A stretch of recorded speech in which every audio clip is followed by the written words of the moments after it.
1 ಲಕ್ಷ ಖರ್ಚಾಯ್ತು ಅಂತಂದ್ರಿ, ಹೆಚ್ಚು ಕಮ್ಮಿ 1 ಲಕ್ಷದವರೆಗೆ ಖರ್ಚು. ಎಲ್ಲಿತ್ತು ದುಡ್ಡು? ಎಲ್ಲಿತ್ತು ನಿಮ್ಮ ಹತ್ರ? 1 ಲಕ್ಷ ಎಲ್ಲಿಂದ ತಗೊಂಡೋದ್ರಿ? ಏನು ಇಟ್ಟಿದ್ರ ದುಡ್ಡು? ಇದೆಯಾ ನಿಮ್ಮ ಹತ್ರ? ಒಂದು ನಿಮಿಷ, ನೀವು 1 ಲಕ್ಷ ಅಂತ ಹೇಳಿದ್ರೆ ನನಗೆ ಹೆಚ್ಚಿನ ಕಡೆ ಈಗ ಗೌರವಧನೆಲ್ಲ ಕೊಡ್ತಾರೆ. ಒಂದು ಸನ್ಮಾನ ಕಾರ್ಯಕ್ರಮ ಏನಾದರೂ 5,000, 2,000, 3,000, 10,000 ಕೊಟ್ಟು ಸಹ ಗೌರವಧನ ನಾನು ಒಟ್ಟು ಮಾಡಿರ್ತೀನಿ. ಯಾಕೆಂದರೆ ನಾನು ಆಂಬುಲೆನ್ಸ್ ಉಂಟು, 2 ಆಂಬುಲೆನ್ಸ್ ಉಚಿತವಾಗಿ ಆ ಡೀಸೆಲ್ ವೆಚ್ಚ ಮತ್ತು ಅದಲ್ಲದೆ ನಮ್ಮದು ಅದು ಹೋಗುವ ಅದಕ್ಕೆ ಏನು ಖರ್ಚಿದೆ ಅದೆಲ್ಲ ನನ್ನ ಕೈಯಿಂದ. ಒಂದು ಸಲ ನಾವು ಅನುಕೂಲ ಹೋಗಬೇಕಾದ್ರೆ 8,000 ರೂಪಾಯಿ ಖರ್ಚಾಗ್ತದೆ. 8,000 ಆದರೆ 16 ಸಲ ಹೋಗ್ಲಿಕ್ಕೆ ಎಷ್ಟು ಖರ್ಚಾಗ್ತದೆ ನನಗೆ? ಯಾಕೆಂದರೆ ಇವರಿಗೆ ಮಧ್ಯಾಹ್ನದ ಊಟ ಹೊರಗಡೆ ಮಾಡಬೇಕಾಗ್ತದೆ. ಯಾಕೆಂದರೆ IBL ಕೂತ್ಕೊಳ್ಳಿಕ್ಕೆ ಆಗೋದಿಲ್ಲ. ಮತ್ತು ಬೆಳಿಗಿನ ಚಾಗೆ ಸುಮಾರು ನಮಗೆ 8 ಜನಕ್ಕೆ 500 ರೂಪಾಯಿ ಆಗ್ತದೆ. ಯಾಕೆಂದರೆ ಅಲ್ಲಿ ಗೋಕುಲ ಅಂತ ಹೋಟೆಲ್ ಉಂಟು, ಅಲ್ಲೇ ಅವ್ರಿಗೆ ಕೊಟ್ಟಿದ್ದೇವೆ ನಾವು. ಯಾಕೆಂದರೆ ಅಲ್ಲೇ ಹೋಗಿ ಕೂತ್ಕೊಳ್ಳಿ ಚಹಾ ಕುಡಿಯುವಾಗ 500 ರೂಪಾಯಿ ಆಗ್ತದೆ. ಖರ್ಚು ವೆಚ್ಚ ಅಂದರೆ ಸುಮಾರು ನಂಗೆ ಅಷ್ಟಾಗಿದೆ. ನಾನು ಟೀಮಿನವ್ರ ಹತ್ರ ನಾನು ಹಣ ತಗೊಳ್ಳೋದಿಲ್ಲ. ಯಾಕೆಂದರೆ ನನ್ನೊಟ್ಟಿಗೆ ಬರುವವರು ಸಹ ತುಂಬ ಬಡವರು. ಯಾಕೆಂದರೆ ಒಂದು ದಿನ ಕೂಲಿ ಕೆಲಸ ಮಾಡುವವರು, ಅವರೊಟ್ಟಿಗೆ ನಾನು ಯಾವತ್ತೂ ತಗೊಳ್ಳೋದು. ಯಾಕೆಂದರೆ ನನಗೆ ಒಂದು ವಾಟರ್ ಟ್ಯಾಂಕ್ ಅಂತ ನೀರಿನ ಟ್ಯಾಂಕರ್ ಇದೆ. ಆ ಟ್ಯಾಂಕರಲ್ಲಿ ಏನಾದರೂ ಉಳಿದ್ರೆ ಸಹ ನಾನು 1,000 ಉಳಿದ್ರು ಸಹ 200 ರೂಪಾಯಿ ಅಂತ ನಾನು ಆಂಬುಲೆನ್ಸ್ ಖರ್ಚಿಗೆ ಅಂತ ತೆಗೆದಿಡ್ತೀನಿ. ಅದರಿಂದ ನಾನು ಹಣವನ್ನು ಇದಕ್ಕೋಸ್ಕರ ಉಪಯೋಗಿಸ್ತಾ ಇದ್ದೀನಿ. ಈಗ ಈಶ್ವರ್ ಮಲ್ಪೆ ಅವರೇ, ನೀವು ಏನು ನಿಮ್ಮ ಆಗ್ರಹ ಏನು? ನೀವು ಈಗ ಮತ್ತೆ ವಾಪಸ್ ನಾನು ಅಲ್ಲಿ ಕೆಲಸ ಮಾಡ್ತೀನಿ ಅಂತ ಹೇಳ್ತೀರಾ, ಅಥವಾ ಏನು ಸಹಕಾರ ಕೊಡೋದಕ್ಕೆ ಬಯಸ್ತೀರಾ? ಇಲ್ಲ ನಂಗೆ ಬೇಡ, ನನಗೆ ನಾನು ಮಾಡಿದ್ದಕ್ಕೆ ಏನಾದರೂ ಕೊಡಿ ಅಂತ ಕೇಳ್ತೀರಾ? ಖಂಡಿತವಾಗಿ ನೀವು ಹೇಳಿದ್ದಕ್ಕೆ ನಾನು ಮಾತು ಹೇಳ್ತೀನಿ. ನಾನು ಅಲ್ಲಿ ಕೆಲಸ ಮಾಡುವಾಗ, ಯಾಕೆಂದರೆ ನಾನು 1 ರೂಪಾಯಿ ಎಕ್ಸ್ಪೆಕ್ಟ್ ಮಾಡದೆ ನಾನು ಕೆಲಸ ಮಾಡ್ತಿದ್ದೀನಿ. ಯಾಕೆಂದರೆ ಸುಮಾರು ಬೆಳಿಗ್ಗೆ 6 ಗಂಟೆಯಿಂದ 12 ಗಂಟೆಗೆ ನೀರಲ್ಲಿ ಇದ್ದೀನಿ ನಾನು. ಊಟಕ್ಕೆ ಸಹ ಒಂದೊಂದು ಸಲ ಮೇಲೆ ಬರಲ್ಲ. ಅಲ್ಲೇ ಕೂತ್ಕೊಂಡು ನಾವು ಬ್ರೆಡ್ ಆಮ್ಲೆಂಟ್ ಅಥವಾ ಏನಾದರೂ ಕೊಟ್ಟರೆ ಅಲ್ಲಿ ತಿಂದು ನೀರಲ್ಲಿ ಇರುತ್ತೆ. ಯಾಕೆಂದರೆ ಮೇಲೆ ಬಂದು ನಿಂತರೆ ಟೈಮ್ ವೇಸ್ಟ್ ಆಗ್ತದೆ. ನನಗೆ ಟೈಮ್ ವೇಸ್ಟ್ ಆಗಬಾರ್ದು.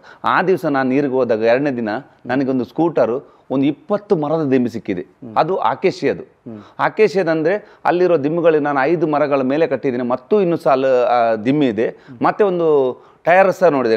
ಮೊನ್ನೆ ಎತ್ತಿದ್ರಲ್ಲ, ಅವರಿಗೆ ಮೆಸೇಜ್ ನಾನೇ ಕೊಟ್ಟದ್ದು. ಮತ್ತು ಲೈವಲ್ಲಿ ಹೇಳ್ತೀನಿ ಅದು ಸಹ.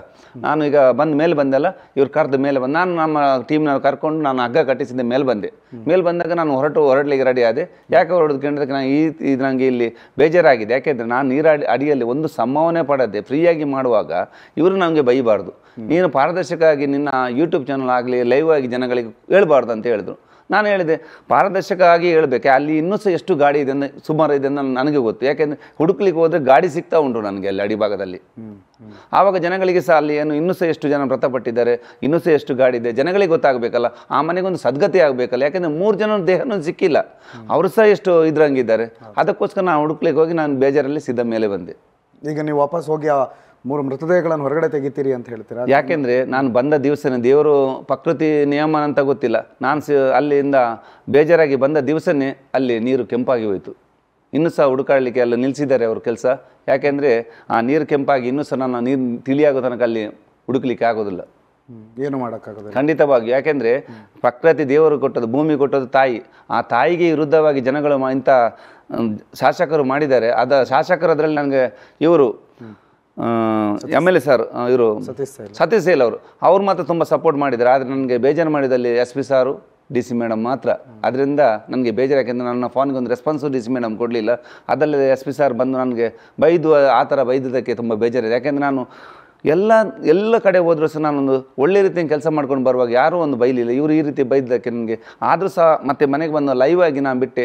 ಅವ್ರ ಮೇಲೆ ನನಗೆ ಕೋಪ ಇಲ್ಲ. ದೇವರು ಒಳ್ಳೇದು ಮಾಡಿ ನಾನು ಕ್ಷಮೆ ಕೇಳ್ತೇನೆ. ಮತ್ತೊಂದು ಸಲ ಸಹ ನನಗೆ ಒಂದು ಇಂಡಿಪೆಂಡೆಂಟ್ ಆಗಿ ನನಗೆ ಒಂದು ಪರ್ಮಿಷನ್ ಕೊಡಬೇಕು. ಯಾಕೆಂದರೆ ನಾನು ಹೋಗೋದು ಅಲ್ಲಿ ನಿಲ್ಲುವುದಲ್ಲ. ಇಂಡಿಪೆಂಡೆಂಟ್ ಈಶ್ವರ್ ಮಾಡ ಅಂತ ಒಂದು DC ಮೇಡಮ್ ಒಂದು ಲೆಟ್ರ್ ಕೊಟ್ಟರೆ ಪರವಾಗಿಲ್ಲ. ಅಲ್ಲಿ ಹೋದ್ಮೇಲೆ ನಾನು ಅವರ ಕೈಕಾಲು ಇಟ್ಕೊಂಡು ಮಾಡಲಿಕ್ಕೆ ಆಗೋದಿಲ್ಲ ನನಗೆ. ಅದು ನಿಮ್ಮ ಕೆಲಸನೂ ಅಲ್ಲ, ಅಥವಾ ನಿಮಗೆ ಬೇಕಾಗಿರುವ ನಿಮ್ಮ ಸ್ವಾರ್ಥನೂ ಅಲ್ಲ, ನಿಮ್ಮ ವೈಯಕ್ತಿಕ ಕೆಲಸ ಅಲ್ಲ. ಸೇವೆಗೋಸ್ಕರ ಸೇವೆಗೆ ಹೋದಾಗ ನಮಗೆ ತಡೆ ಆಗ್ತದೆ, ಅಲ್ಲಿ ತುಂಬ ತಡೆ ಆಗಿದೆ. ಅದರಿಂದ ನನಗೆ ಬೇಜಾರಾಗಿದೆ. ಇದು ನಮ್ಮ ವ್ಯವಸ್ಥೆಯ ದುರಂತ ಅಂತಂದ. ಯಾಕಂದರೆ ಇವರು ದುಡ್ಡಿಗೋಸ್ಕರ ಅಲ್ಲ, ಅಥವಾ ಅವ್ರ ಮನೆಯವ್ರು ಯಾರು ಅಲ್ಲಿ ಬಿದ್ದಿಲ್ಲ, ಅಥವಾ ಅವ್ರದ್ದೇನೋ ಸ್ವಂತ ಗಾಡಿನೋ ಅಥವಾ ಅವ್ರದ್ದೇನೋ ಬಂಗಾರನೋ ಅವ್ರದ್ದು ಚಿನ್ನನೋ ಆ ಮಣ್ಣಲ್ಲಿ ಹೂತ್ಕೊಂಡಿಲ್ಲ.